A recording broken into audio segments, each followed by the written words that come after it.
ਸਤਿ ਸ਼੍ਰੀ ਅਕਾਲ। ਤੁਸੀਂ ਦੇਖ ਰਹੇ ਹੋ ਸਾਂਝਾ ਟੀਵੀ। ਮੈਂ ਹਾਂ ਤੁਹਾਡੇ ਨਾਲ ਅਰਸ਼ਦੀਪ। रूस का यूक्रेन ते हमले का दूजा दिन भी जारी है। रूसी फौज उत्तर पूरब ते दक्षिण वालों यूक्रेन ते हमला कर रही है ते अज इस प्रोग्राम में पूरी स्थिति ते नज़र मारदे इस गल वल भी वधांगे कि आखिर मसले का हल की होना चाहिए। पहला हुण स्थिति नूं देखीए तां यूक्रेन के राष्ट्रपति के मुताबिक वीरवार तक 137 लोगों की मौत हुई, जिन्हां विच फौजी आम नागरिक शामिल है। यूक्रेन विच हमले के खिलाफ रूस के कई शहरों में प्रदर्शन हुए ते हुण तक 1700 लोग गिरफ्तार हो चुके हैं ते नाल रूस के होर वड्डे मुल्कां दे विच भी प्रदर्शन हो रहे हैं।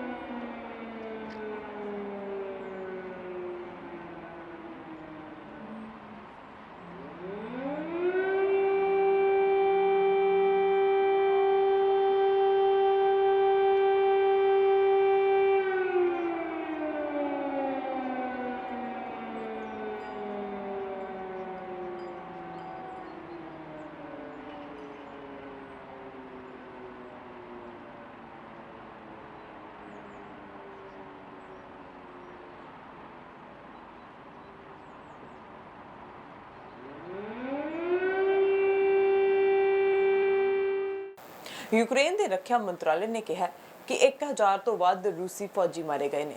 भारत ने यूक्रेन विच रहिंदे भारतीयों के लिए हदायतां जारी कीतियां। कैनेडा विच मौजूद यूक्रेनियन की रिहाइश की म्याद वधाउण दे लई भी उपाय शुरू हो गए ने। यूक्रेन विच रहिंदे पंजाबियों की सुरक्षित वापसी नूं लैके मुख्यमंत्री ने चिट्ठी यूक्रेन के रक्षा मंत्रालय नूं लिखी है ते कहा कि रूसी बलों ने रिहायशी जिले विच घुसपैठ की है। यूरोपीय यूनियन, आस्ट्रेलिया अते जापान ने शुक्रवार नूं रूस उत्ते ताज़ा पाबंदियों का ऐलान कर दिता है। पश्चिमी देशों ने यूक्रेन की मदद का अहद लिया। अमेरिकी विदेश मंत्री के मुताबिक रूसी राष्ट्रपति व्लादिमीर पुतिन यूक्रेन सरकार का तख्ता पलट करने की कोशिश करनगे।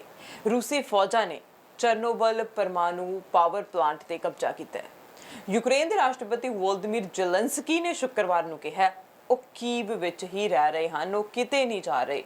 उन्होंने प्रेजिडेंट, उन्होंने मंत्रालय के कई मंत्री उन्होंने नाल सन। वो एक वीडियो बना रहे सन। उस वीडियो दे विच लोकां नूं ये कह रहे सन कि वो कीव दे विच ही रहणगे, वो छड्ड के भज्जण वालियां दे विचों नहीं ने।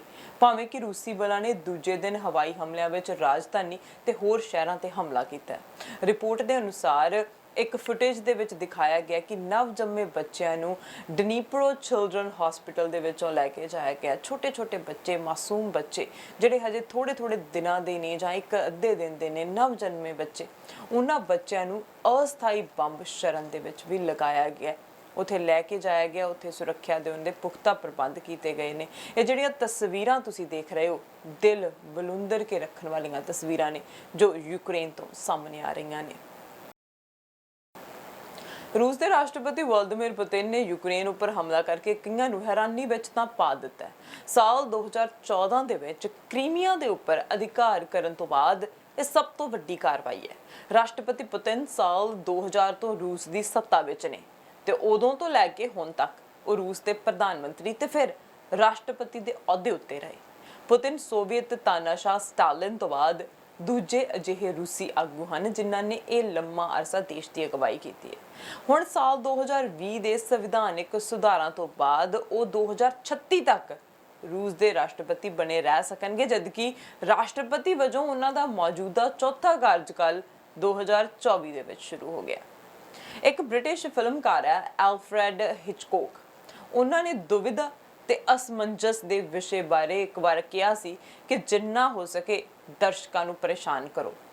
हुण रूस का जो राष्ट्रपति है व्लादिमीर पुतिन भी हिचकॉक दीयां फिल्मां वांग विचर रहे ने। कई महीनों तक दुनिया अंदाजे लगा रही सी कि यूक्रेन उपर हमला होवेगा या नहीं होवेगा। पुतिन ने इसे हफ्ते पूर्वी यूक्रेन के 2 वक्खवादी इलाकों को आज़ाद खेतर के रूप में मानता दे दी तो कई लोग हैरान परेशान हो गए।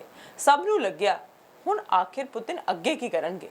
फिर उन्होंने पूर्वी यूक्रेन विच रूसी फौज भेजण दा ऐलान कर दिता ते बाद विच वीरवार सवेर नूं इस फौज ने यूक्रेन दे उत्ते हमला कर दिता। पुतिन दा रूस, इस किताब की लेखिका लिलिया के मुताबिक हैरानी विच पाए रखना पुतिन का मनपसंद हथियार है। जिवें असीं मूवीज़ देखते हैं ना, सस्पेंस मूवी कि अगे की होवेगा, हुण इस तो बाद की होवेगा, सो वो हैरानी विच पाए रखना पुतिन का हथियार है। ਬਿਲਕੁਲ ਮਨਪਸੰਦ ਹਥਿਆਰ। ਉਹਨਾਂ ਮੁਤਾਬਿਕ ਪੁਤਿਨ ਅੱਗ ਲਗਾਉਣ ਅਤੇ ਬੁਝਾਉਣ ਤੋਂ ਬਾਅਦ ਤਣਾਅ ਬਣਾ ਕੇ ਰੱਖਣਗੇ।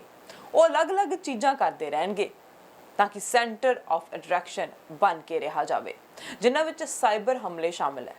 ਆਜ਼ਾਦ ਐਲਾਨੇ ਇਲਾਕਿਆਂ ਨੂੰ ਰੂਸੀ ਫੌਜ ਪੂਰੀ ਤਰ੍ਹਾਂ ਆਪਣੇ ਕਬਜ਼ੇ ਵਿੱਚ ਲੈ ਸਕਦੀ ਹੈ। ਉਹ ਬਿੱਲੀ ਵਾਂਗ ਚੂਹੇ ਨਾਲ ਖੇਡਦੇ ਰਹਿਣਗੇ ਤੇ ਰੂਸ ਦੀ ਸੱਤਾ ਦੀਆਂ ਕੰਧਾਂ ਪਿੱਛੇ ਕੀ ਚੱਲ ਰਿਹਾ ਇਹ ਕਹਿਣਾ ਔਖਾ ਹੈ। ਪੁਤਿਨ ਨੂੰ ਸਮਝਣਾ ਵੀ ਇੱਕ ਬਹੁਤ ਵੱਡੀ ਚੁਣੌਤੀ ਬਣਿਆ ਹੋਇਆ ਹੈ।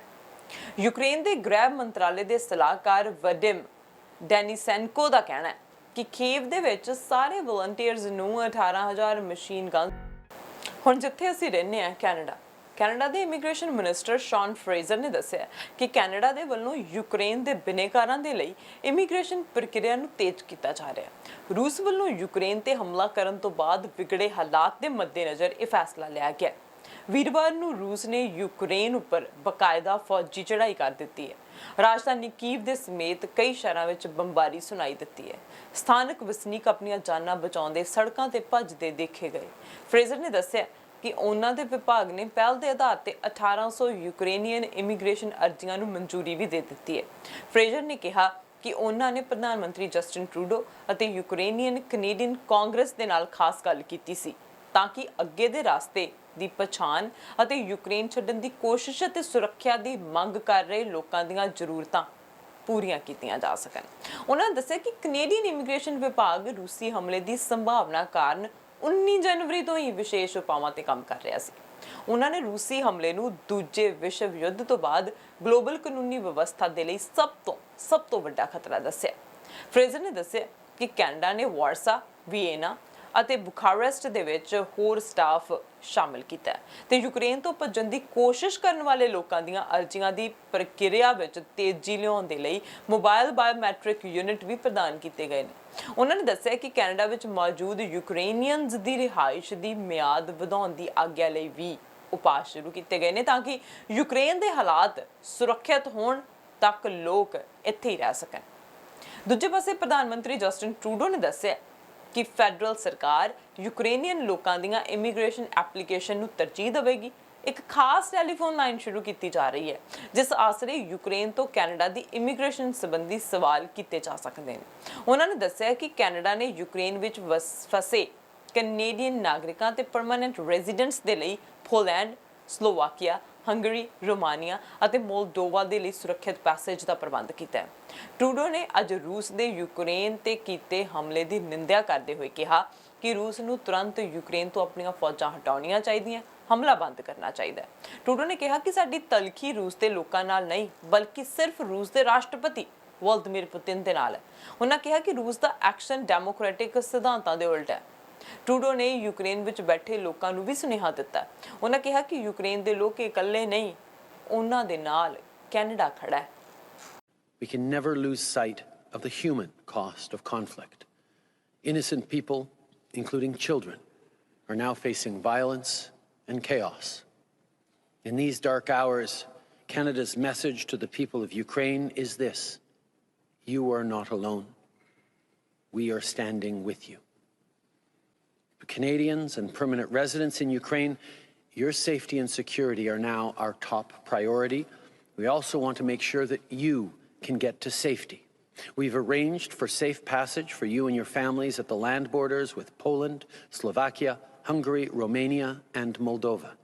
We are urgently issuing travel documents for affected Canadians, permanent residents, and their immediate family members. We're also prioritizing immigration applications for Ukrainians who want to come to Canada.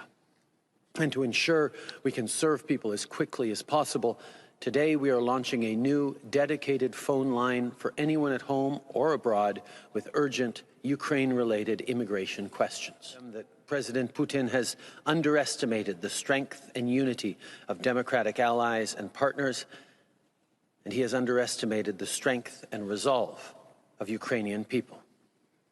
These are traits of Ukrainian Canadians too. You have helped build this country.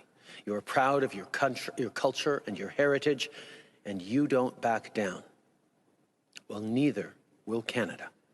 Our support for Ukraine, for democracy, and for human rights remains unwavering.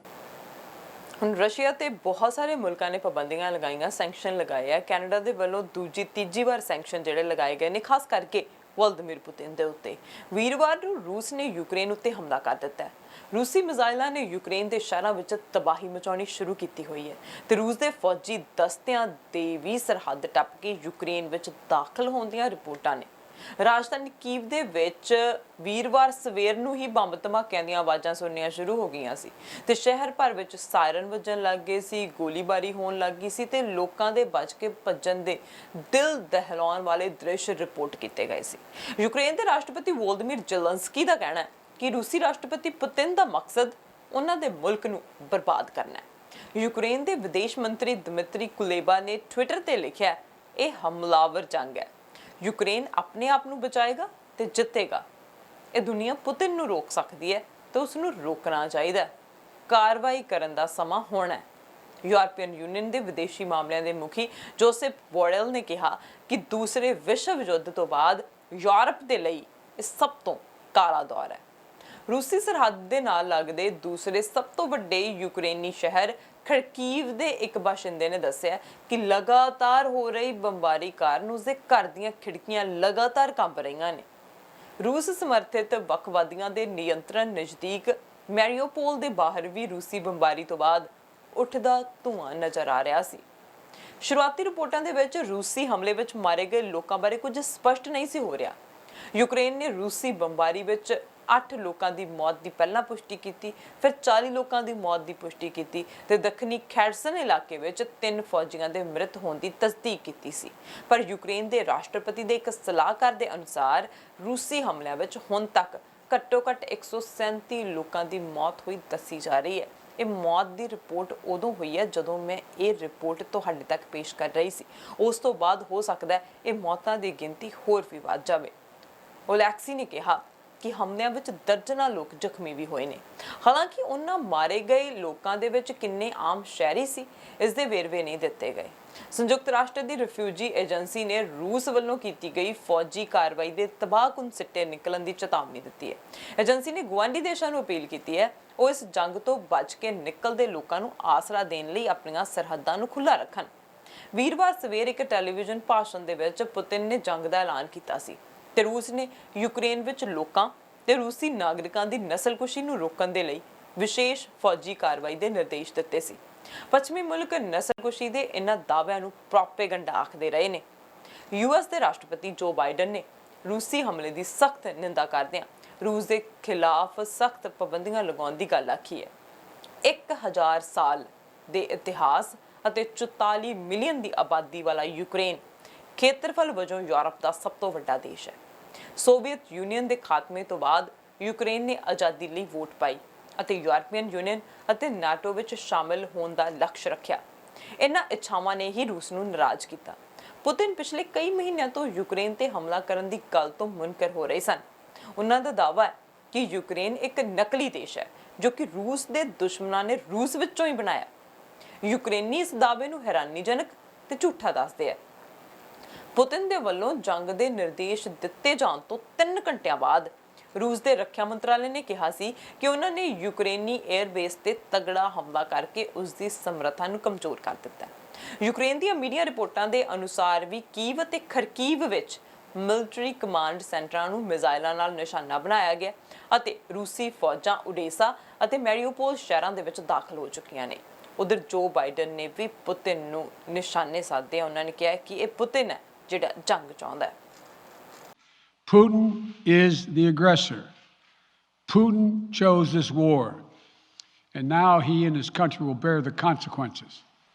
This was never about a genuine security concerns on their part. It was always about naked aggression, about Putin's desire for empire by any means necessary, by bullying Russia's neighbors through coercion and corruption, by changing borders by force, and ultimately by choosing a war without a cause.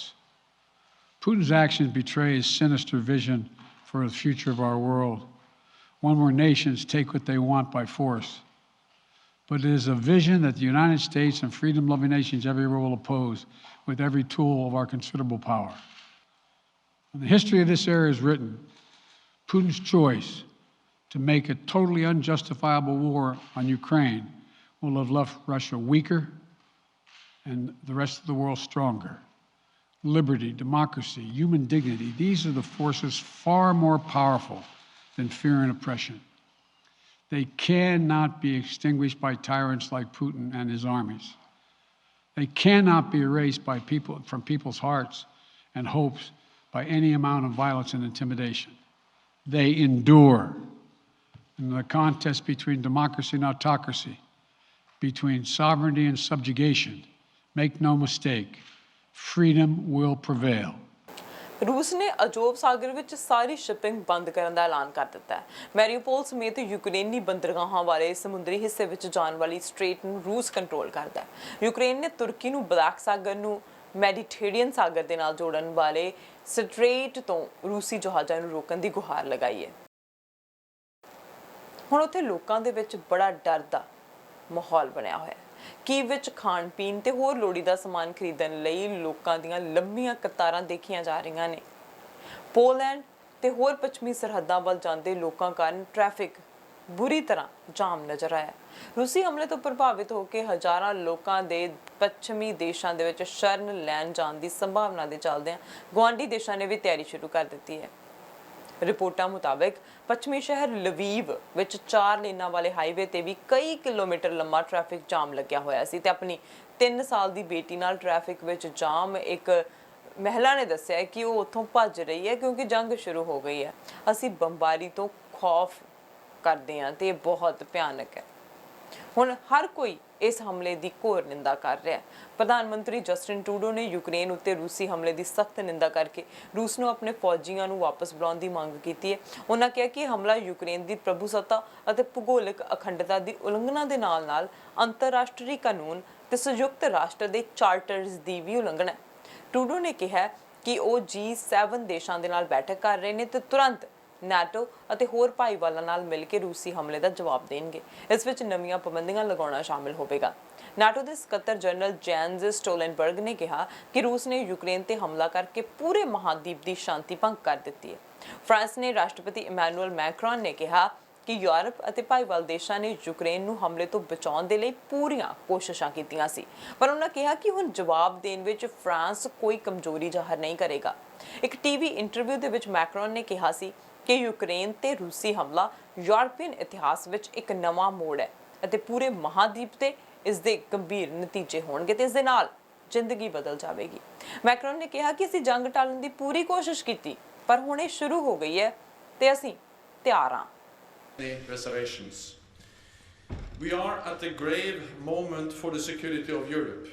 Russia is attempting to turn back the clock by force, to re-establish a sphere of influence, and to undermine the global rules that have kept Europe safe for decades.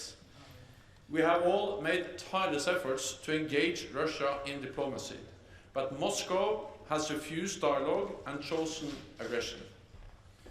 NATO and the EU stands with the brave people of Ukraine. We support Ukraine's sovereignty and territorial integrity, and we support the right of self-defense. There must be no misunderstanding or miscalculation by Russia. NATO will do whatever it takes to protect and defend all allies. In response to Russia's massive military build-up over the last months, we have already strengthened our collective defense, with more troops, jets and ships from the United States and many other allies. And our collective defense commitment, Article 5, is ironclad. The world can see that unity is our strength. Early this morning, President Putin ordered atrocious acts of aggression against a sovereign and independent country and innocent people. We will hold Russia accountable for this outrageous violation of Ukraine's sovereignty and the territorial integrity. And what is at stake is not just Donbass, it's not just Ukraine. What is at stake is the stability of Europe and the whole international order, our peace order. President Putin chose to bring war back to Europe. In a determined and united response, the European Union will make it as difficult as possible for the Kremlin to pursue its aggressive actions. World leader ਇਸ ਹਮਲੇ ਤੇ ਆਪਣਾ ਪ੍ਰਤੀਕਰਮ ਦੇ ਰਹੇ ਨੇ ਤੇ Putin ਨੂੰ ਸਾਵਧਾਨ ਕਰ ਰਹੇ ਨੇ। ਜਿੱਥੇ ਇੱਕ ਪਾਸੇ ਸੈਂਕਸ਼ਨਸ ਲਗਾਏ ਜਾ ਰਹੇ ਨੇ, ਉੱਥੇ ਦੂਜੇ ਪਾਸੇ ਪੂਰਾ ਭਾਰੀ ਦੁੱਖ ਜਤਾਇਆ ਜਾ ਰਿਹਾ ਹੈ। ਹੁਣ ਆਓ ਦੇਖਦੇ ਹਾਂ ਕੀ ਕਹਿਣਾ world leaders the. As I made crystal clear, the United States will defend every inch of NATO territory with the full force of American power. Our worst fears have now come true, and all our warnings have proved tragically accurate. President Putin of Russia has unleashed war in our European continent. He's attacked a friendly country without any provocation and without any credible excuse. Ukraine is a country that for decades has enjoyed freedom and democracy and the right to choose its own destiny. We and the world cannot allow that freedom just to be snuffed out. We cannot and will not just look away. L'Italia, l'Unione Europea e tutti gli alleati chiedono al presidente Putin di mettere fine immediatamente allo spargimento di sangue e di ritirare le proprie forze militari al di fuori dei confini internazionalmente riconosciuti dell'Ucraina in modo incondizionato. Con gli alleati della NATO ci stiamo coordinando per potenziare immediatamente le misure di sicurezza sul fianco est dell'alleanza e stiamo rafforzando il nostro già rilevante contributo allo spiegamento militare in tutti i paesi alleati più direttamente esposti. Les sanctions portées à la Russie seront à la hauteur de l'agression dont elle se rend coupable. Sur le plan militaire et économique, autant que dans le domaine de l'énergie, nous serons sans faiblesse. Nous appuierons l'Ukraine sans hésiter et nous prendrons toutes nos responsabilités pour protéger la souveraineté et la sécurité. The protection of civilians must be priority number one. International humanitarian and human rights law must be upheld. The decisions of the coming days will shape our world and directly affect the lives of millions upon millions of people. In line with the Charter, it's not too late to save this generation from the scourge of war. We need peace. It is wrong, it is against the Charter, it is unacceptable, but it is not irreversible. I repeat my appeal from last night to President Putin.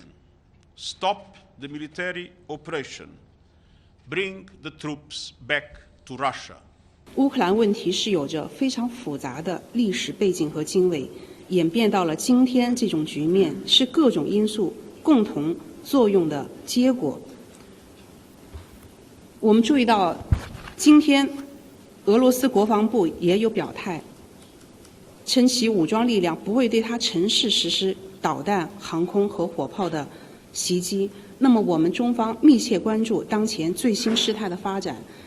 我们希望地区能够保持和平，我们也呼吁各方保持克制，避免局势失控。 ਉਧਰ ਜੇਕਰ ਤੁਲਨਾ ਕੀਤੀ ਜਾਵੇ ਤਾਂ Ukraine ਦੇ ਕੋਲ 11 ਲੱਖ ਫੌਜੀ ਨੇ ਜਦਕਿ ਰੂਸ ਕੋਲ 29 ਲੱਖ।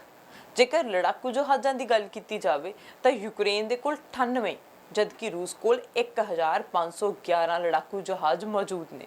ਜਿੱਥੇ ਰੂਸ ਦੇ ਕੋਲ 544 ਹੈਲੀਕਾਪਟਰ ਨੇ, ਉੱਥੇ ਹੀ ਯੂਕਰੇਨ ਦੇ ਕੋਲ 34 ਹੈਲੀਕਾਪਟਰ ਨੇ। ਰੂਸ ਦੇ ਕੋਲ 12240 ਟੈਂਕ ਹਨ, ਜਦੋਂ ਕਿ ਯੂਕਰੇਨ ਦੇ ਕੋਲ 2596 ਟੈਂਕ। ਜੇਕਰ ਬਖਤਰਬੰਦ ਗੱਡੀਆਂ ਦੀ ਤੁਲਨਾ ਕੀਤੀ ਜਾਵੇ ਤਾਂ ਰੂਸ ਕੋਲ ਲਗਭਗ 30000 ਹੈ, ਜਦਕਿ ਯੂਕਰੇਨ ਦੇ ਕੋਲ ਇਹਨਾਂ ਦੀ ਗਿਣਤੀ ਲਗਭਗ 12000। ਰੂਸ ਕੋਲ ਲਗਭਗ 715000 ਤੋਪਖਾਨੇ ਹੈ, ਜਦਕਿ ਯੂਕਰੇਨ ਦੇ ਕੋਲ ਇਹ ਤਕਰੀਬਨ 2000 ਹੈ। ਇਹ ਸਾਰੇ ਅੰਕੜੇ ਗਲੋਬਲ ਫਾਇਰ ਪਾਵਰ ਦੇ ਰਾਹੀਂ ਲਏ ਗਏ ਹੈ। ਹੁਣ ਜੇ ਫੌਜ ਦੀ ਗੱਲ ਕੀਤੀ ਜਾਵੇ, ਅਜਿਹਾ ਅੰਦਾਜ਼ਾ ਹੈ ਕਿ ਯੂਕਰੇਨ ਅਤੇ ਉਸਦੇ ਆਲੇ ਦੁਆਲੇ ਰੂਸ ਦੇ ਫੌਜੀਆਂ ਦੀ ਸੰਖਿਆ ਇਹਨਾਂ ਦਿਨਾਂ ਵਿੱਚ 1 ਲੱਖ ਤੋਂ 2 ਲੱਖ ਦੇ ਦਰਮਿਆਨ ਹੋ ਸਕਦੀ ਹੈ। ਉਧਰ ਯੂਕਰੇਨ ਦੇ ਰੱਖਿਆ ਮੰਤਰੀ ਨੇ ਇਸ ਸੰਖਿਆ ਨੂੰ ਲਗਭਗ 1.5 ਲੱਖ ਦੱਸਿਆ ਸੀ। ਰੂਸ ਦੀ ਤੁਲਨਾ ਵਿੱਚ ਯੂਕਰੇਨ ਦੀ ਸੈਨਾ ਬਹੁਤ ਘੱਟ ਹੈ, ਪਰ ਉਸ ਨੂੰ ਉੱਤਰ ਐਟਲਾਂਟਿਕ ਸੈਨਾ ਸੰਗਠਨ ਨਾਟੋ ਦੀ ਸਹਾਇਤਾ ਮਿਲ ਰਹੀ ਹੈ। ਅਮਰੀਕਾ ਨੇ ਯੂਕਰੇਨ ਦੇ ਅੰਦਰ ਕੋਈ ਫੌਜ ਨਹੀਂ ਭੇਜੀ, ਪਰ ਯੂਕਰੇਨ ਦੀ ਸਹਾਇਤਾ ਦੇ ਲਈ ਪੋਲੈਂਡ ਅਤੇ ਰੋਮਾਨੀਆ ਵਿੱਚ ਨੈਟੋ ਦੀ ਸੈਨਾ ਦੇ 3000 ਫੌਜੀ ਭੇਜੇ ਨੇ। ਇਸ ਦੇ ਨਾਲ 8500 ਫੌਜੀਆਂ ਨੂੰ ਅਲਰਟ ਤੇ ਰੱਖਿਆ। ਹੁਣ ਕੈਨੇਡਾ ਦੇ ਵੱਲੋਂ ਝਾਤ ਮਾਰੀਏ ਤਾਂ ਰੂਸ ਦੇ ਰਾਸ਼ਟਰਪਤੀ ਪੁਤਿਨ ਦੇ ਵੱਲੋਂ ਯੂਕਰੇਨ ਉੱਤੇ ਆਰੰਭ ਕੀਤੇ ਹਮਲੇ ਦੇ ਬਾਅਦ ਵਿਸ਼ਵ ਦੇ ਨਾਜ਼ੁਕ ਹਾਲਾਤ ਹੋਰ ਵੀ ਸੰਵੇਦਨਸ਼ੀਲ ਹੋ ਰਹੇ ਨੇ। ਇਹ ਸਿਰਫ ਰੂਸ ਤੇ ਯੂਕਰੇਨ ਦੀ ਜੰਗ ਨਹੀਂ, ਇਹ ਵਿਸ਼ਵ ਪੱਧਰੀ ਜੰਗ ਬਣ ਸਕਦੀ ਹੈ। ਹਾਲਾਤ ਸੰਵੇਦਨਸ਼ੀਲ ਤੇ ਗੰਭੀਰ ਹੋ ਰਹੇ ਨੇ। ਬੇਸ਼ੱਕ ਰੂਸ ਦੀਆਂ ਯੂਕਰੇਨ ਬਾਬਤ ਆਖਾਵਾਂ ਕਈ ਪੱਖਾਂ ਤੋਂ ਦੇਖੀਆਂ ਜਾ ਸਕਦੀਆਂ ਨੇ, ਪਰ ਇੱਕ ਨੁਕਤਾ ਜੋ ਸਥਿਤੀ ਦੀ ਨਾਜ਼ੁਕਤਾ ਨੂੰ ਦਰਸਾਉਂਦਾ ਹੈ ਉਹ ਯੂਕਰੇਨ ਦੀ ਭੂਗੋਲਿਕ ਸਥਿਤੀ ਹੈ। ਰੂਸ ਤੇ ਯੂਰਪ ਦੇ ਦਰਮਿਆਨ ਯੂਕਰੇਨ ਇੱਕ ਕੜੀ ਵਾਂਗੂ ਕੰਮ ਕਰਦਾ ਹੈ, ਜਿਸ ਦਾ ਅਰਥ ਹੈ ਜਿੰਨਾ ਵਧੇਰੇ ਰਾਜਨੀਤਿਕ ਤੇ ਮਿਲਟਰੀ ਪ੍ਰਭਾਵ ਰੂਸ ਦਾ ਇੱਥੇ ਰਹੇਗਾ, ਉਨਾ ਹੀ ਵਿਸ਼ਵ ਅਮਨ ਨੂੰ ਝਟਕਾ ਲੱਗੇਗਾ। ਨਾਟੋ ਮੁਲਕਾਂ ਦੇ ਲਈ ਯੂਕਰੇਨ ਇੱਕ ਬ੍ਰਿਜ ਵਾਂਗੂ ਹੈ, ਜਿਸ ਦਾ ਟੁੱਟ ਜਾਣਾ ਕਿਸੇ ਵੱਡੇ ਹੜ੍ਹ ਨੂੰ ਸੱਦਾ ਦੇਣ ਦੇ ਬਰਾਬਰ ਹੈ। ਜਨਸੰਖਿਆ ਪੱਖ ਤੋਂ ਯੂਕਰੇਨ ਕੈਨੇਡਾ ਦੇ ਨਾਲੋਂ ਥੋੜਾ ਵੱਡਾ ਹੈ। ਕੈਨੇਡਾ ਦੀ 38 ਮਿਲੀਅਨ ਵਸੋਂ ਦੇ ਮੁਕਾਬਲੇ ਯੂਕਰੇਨ ਵਿੱਚ 44 ਮਿਲੀਅਨ ਲੋਕ ਵਸਦੇ ਨੇ। ਅੰਕੜਾ ਵਿਭਾਗ ਦੇ ਅੰਕੜਿਆਂ ਅਨੁਸਾਰ ਕੈਨੇਡਾ ਦੇ ਵਿੱਚ 14 ਲੱਖ ਦੇ ਕਰੀਬ ਯੂਕਰੇਨੀਅਨ ਮੂਲ ਦੇ ਲੋਕ ਵਸਦੇ ਆ। ਇਸ ਹਿਸਾਬ ਨਾਲ ਕੈਨੇਡਾ ਵਿੱਚ ਵਸਦੀ ਯੂਕਰੇਨੀਅਨ ਕਮਿਊਨਿਟੀ 11ਵਾਂ ਵੱਡਾ ਕੈਨੇਡੀਅਨ ਐਥਨਿਕ ਭਾਈਚਾਰਾ ਹੈ, ਜੋ ਕੈਨੇਡਾ ਦੀ ਵਸੋਂ ਦਾ 3.9% ਬਣਦਾ ਹੈ। ਯੂਕਰੇਨ ਅਤੇ ਰੂਸ ਤੋਂ ਬਾਅਦ ਵਿਸ਼ਵ ਵਿੱਚ ਸਭ ਤੋਂ ਵੱਧ ਗਿਣਤੀ ਵਿੱਚ ਯੂਕਰੇਨੀਅਨ ਮੂਲ ਦੇ ਲੋਕ ਕੈਨੇਡਾ 'ਚ ਵਸਦੇ ਆ। ਇਹ ਅੰਕੜੇ ਸਪਸ਼ਟ ਕਰਦੇ ਆ ਕਿ ਕੈਨੇਡਾ ਦੇ ਲਈ ਯੂਕਰੇਨ ਉੱਤੇ ਰੂਸ ਦੇ ਹਮਲੇ ਦੇ ਕੀ ਮਾਇਨੇ ਆ। ਸਾਈਡ ਨੁਕਤੇ ਵਜੋਂ ਇਹ ਵੀ ਦਿਲਚਸਪ ਹੈ ਕਿ ਫੈਡਰਲ ਵਿਦੇਸ਼ ਮਾਮਲਿਆਂ ਬਾਰੇ ਮੰਤਰੀ ਅਤੇ ਉਪ ਪ੍ਰਧਾਨ ਮੰਤਰੀ ਕ੍ਰਿਸਟੀਆ ਫਰੀਲੈਂਡ ਵੀ ਯੂਕਰੇਨੀਅਨ ਮੂਲ ਦੀ ਹੈ। ਇਸ ਤੋਂ ਇਲਾਵਾ ਜੈਰਾਰਡ ਕੈਨੇਡੀ, ਜੇਮਸ ਬੇਜਨ, ਓਨਟਾਰੀਓ ਦੀ ਸਾਬਕਾ ਪ੍ਰੀਮੀਅਰ ਅਰਨੀ ਈਵਜ਼, ਸਾਬਕਾ ਗਵਰਨਰ ਜਨਰਲ ਐਡਵਰਡ ਸ਼ੇਰਰ ਸਾਰੇ ਯੂਕਰੇਨੀਅਨ ਮੂਲ ਦੇ ਕੈਨੇਡੀਅਨ ਹੈ। ਇੱਕ ਹੋਰ ਪੱਖ ਕੈਨੇਡਾ ਦਾ ਨਾਟੋ ਦਾ ਮੁੱਢਲਾ ਮੈਂਬਰ ਹੋਣ ਨਾਤੇ ਯੂਕਰੇਨ ਪ੍ਰਤੀ ਫਰਜ਼ਾਂਦ ਹੈ। ਇਸ 30 ਮੈਂਬਰੀ ਸੰਸਥਾ ਵਿੱਚ ਆਰਥਿਕ ਤੇ ਜੰਗੀ ਸਾਜ਼ੋ ਸਮਾਨ ਦੇ ਲਿਹਾਜ਼ ਨਾਲ ਵਿਸ਼ਵ ਦੇ ਸਭ ਤੋਂ ਵੱਧ ਸਮਰਥਕ ਮੁਲਕ ਸ਼ਾਮਲ ਹਨ, ਜਿਨ੍ਹਾਂ ਵਿੱਚੋਂ ਮੁੱਖ ਰੂਪ ਵਿੱਚ ਯੂਰਪ ਤੇ ਨਾਰਥ ਅਮਰੀਕਨ ਦੇਸ਼ ਹੈ। ਕੈਨੇਡਾ ਨਾਟੋ ਦੇ ਹੋਰ ਮੈਂਬਰਾਂ ਮੁਕਾਬਲੇ ਛੋਟਾ ਮੁਲਕ ਹੈ, ਜਿਸ ਕਾਰਨ ਇਸ ਦੀ ਨਾਟੋ ਵਿੱਚ ਸ਼ਮੂਲੀਅਤ ਮਿਲਟਰੀ ਨਾਲੋਂ ਸਿਆਸੀ ਵਧੇਰੇ ਰਹੀ ਹੈ। ਸਿਵਾਏ 1999 ਵਿੱਚ ਯੂਗੋਸਲਾਵੀਆ ਅਤੇ 2011 ਦੇ ਵਿੱਚ ਅਫਗਾਨਿਸਤਾਨ ਦੇ ਵਿੱਚ ਨਾਟੋ ਮੈਂਬਰ ਨਾਤੇ ਜਦੋਂ ਸਾਡੇ ਫੌਜੀਆਂ ਨੇ ਸਰਗਰਮ ਜੰਗ ਵਿੱਚ ਰੋਲ ਨਿਭਾਈ ਸੀ। ਜਿੱਥੇ ਤੱਕ ਤਾਜ਼ਾ ਯੂਕਰੇਨ ਸਥਿਤੀ ਦਾ ਸਵਾਲ ਹੈ, ਕੈਨੇਡਾ ਨੇ ਹੁਣ ਤੱਕ ਯੂਕਰੇਨ ਨੂੰ $620 ਮਿਲੀਅਨ ਦਾ ਲੋਨ ਤੇ $10 ਮਿਲੀਅਨ ਲਾਗਤ ਦੇ ਬਰਾਬਰ ਹਥਿਆਰ ਖਰੀਦਣ ਵਾਸਤੇ ਮਦਦ ਭੇਜੀ ਹੈ। ਓਨਟਾਰੀਓ ਸਰਕਾਰ ਦੇ ਵੱਲੋਂ $1 ਮਿਲੀਅਨ ਦੀ ਇਮਦਾਦ ਸਮੇਤ ਕਈ ਹੋਰ ਸੰਸਥਾਵਾਂ ਤੇ ਪ੍ਰੋਵਿੰਸਸ ਦੇ ਵੱਲੋਂ ਵੀ ਮਦਦ ਭੇਜੀ ਗਈ ਹੈ। ਜਿਸ ਕੰਮ ਵਿੱਚ ਕੈਨੇਡਾ ਵਧੇਰੇ ਮੁਹਾਰਤ ਰੱਖਦਾ ਹੈ ਉਹ ਹੈ ਇਮੀਗ੍ਰੇਸ਼ਨ। ਹੁਣ ਤੱਕ ਦੀਆਂ ਖਬਰਾਂ ਦੇ ਮੁਤਾਬਿਕ ਆਉਣ ਵਾਲੇ ਸਮੇਂ ਤੱਕ ਜਿਹੜੀ ਇਮੀਗ੍ਰੇਸ਼ਨ ਦੇ ਮਸਲੇ ਦੇ ਉੱਤੇ ਕੰਮ ਕੀਤਾ ਜਾ ਰਿਹਾ ਹੈ। ਕੈਨੇਡਾ ਨੇ ਯੂਕਰੇਨ ਮਸਲੇ ਉੱਤੇ ਇਮੀਗ੍ਰੇਸ਼ਨ ਸੰਬੰਧੀ ਮਦਦ ਦੇਣ ਵਾਸਤੇ ਇੱਕ ਵਿਸ਼ੇਸ਼ ਹੈਲਪਲਾਈਨ ਵੀ ਖੋਲ੍ਹੀ ਹੈ। ਵੀਜ਼ਾ ਆਫੀਸਰਸ ਨੂੰ ਯੂਕਰੇਨੀਅਨਸ ਦੇ ਅਟਕੇ ਹੋਏ ਵੀਜ਼ੇ ਜਲਦ ਕਲੀਅਰ ਕਰਨ ਬਾਰੇ ਹਦਾਇਤਾਂ ਦਿੱਤੀਆਂ ਗਈਆਂ ਨੇ। ਇਹਨਾਂ ਸਭਨਾਂ ਯਤਨਾਂ ਦੇ ਚੱਲਦੇ ਸਾਰੀਆਂ ਸੰਬੰਧਿਤ ਧਿਰਾਂ ਨੂੰ ਚੇਤੇ ਰੱਖਣਾ ਹੋਵੇਗਾ ਕਿ ਅੰਤ ਨੂੰ ਮਾਮਲਾ ਗੱਲਬਾਤ ਦੇ ਨਾਲ ਹੋਵੇਗਾ। ਹੁਣ ਸਿਰਫ ਇਹੀ ਹੱਲ ਹੈ ਇਹ ਜੰਗ ਨੂੰ ਰੋਕਣ ਦਾ ਤੇ ਪੂਰੇ ਵਿਸ਼ਵ ਦੇ ਵਿੱਚ ਇਸ ਦੇ ਪ੍ਰਭਾਵ ਨੂੰ ਰੋਕਣ ਦਾ। ਅਮਰੀਕਾ ਨੇ ਵੀ ਵਾਅਦਾ ਕੀਤਾ ਜੇ ਲੋੜ ਪਈ ਤਾਂ ਉਹ ਇਸ ਖਿੱਤੇ ਵਿੱਚ ਛੋਟੇ ਤੇ ਮੱਧਮ ਰੇਂਜ ਦੀਆਂ ਮਿਜ਼ਾਈਲਾਂ ਨੂੰ ਸੀਮਿਤ ਕਰਨ ਬਾਰੇ ਸੋਚ ਸਕਦਾ ਹੈ। ਰੂਸ ਉੱਤੇ ਆਰਥਿਕ ਪਾਬੰਦੀਆਂ ਦਾ ਲਾਇਆ ਜਾਣ ਵਾਲਾ ਦਬਾਅ ਪਾਉਣ ਦੇ ਨੁਕਤੇ ਨਜ਼ਰ ਤੋਂ ਸਹੀ ਕਦਮ ਹੈ, ਪਰ ਮਸਲੇ ਦਾ ਹੱਲ ਹੋਣਾ ਨਾ ਆਖਰ ਸੰਵਾਦ ਰਾਹੀਂ ਨਿਕਲੇਗਾ। ਉਮੀਦ ਹੈ ਇੱਕ ਅਮਨ ਪਸੰਦ ਮੁਲਕ ਹੋਣ ਨਾਤੇ ਕੈਨੇਡਾ ਆਪਣੇ ਪ੍ਰਭਾਵ ਦੀ ਸਹੀ ਮਾਇਨਿਆਂ ਵਿੱਚ ਵਰਤੋਂ ਕਰੇਗਾ। ਹੁਣ ਕੈਨੇਡਾ ਦਾ ਕਿੰਨਾ ਪ੍ਰਭਾਵ ਕੰਮ ਕਰਦਾ ਹੈ, ਦੂਜੇ ਮੁਲਕਾਂ ਦਾ ਕਿੰਨਾ ਪ੍ਰਭਾਵ ਕੰਮ ਕਰਦਾ ਹੈ, ਪੁਤਿਨ ਮੰਨਦਾ ਕਿ ਨਹੀਂ, ਸਭ ਤੋਂ ਵੱਡੀ ਗੱਲ ਜੇ ਉਹ ਮੰਨਦਾ ਤਾਂ ਵਿਸ਼ਵ ਦੇ ਵਿੱਚ ਅਮਨ ਸ਼ਾਂਤੀ ਕਾਇਮ ਰਹੇਗੀ, ਜੇ ਨਹੀਂ ਤਾਂ ਜੰਗ ਦੇ ਨਾਲ ਹਾਲਾਤ ਹੋਰ ਗੰਭੀਰ ਹੋ ਸਕਦੇ ਹਨ। ਹੋਰ ਇਨਫੋਰਮੇਸ਼ਨ ਦੇ ਨਾਲ ਤੁਹਾਡੇ ਤੱਕ ਪਹੁੰਚ ਕੀਤੀ ਜਾਵੇਗੀ। ਦੇਖਦੇ ਰਹੋ ਸਾਂਝਾ ਟੀਵੀ ਤੇ ਮੈਨੂੰ ਅਰਸ਼ਦੀਪ ਨੂੰ ਦਿਓ ਇਜਾਜ਼ਤ। ਸਤਿ ਸ਼੍ਰੀ ਅਕਾਲ।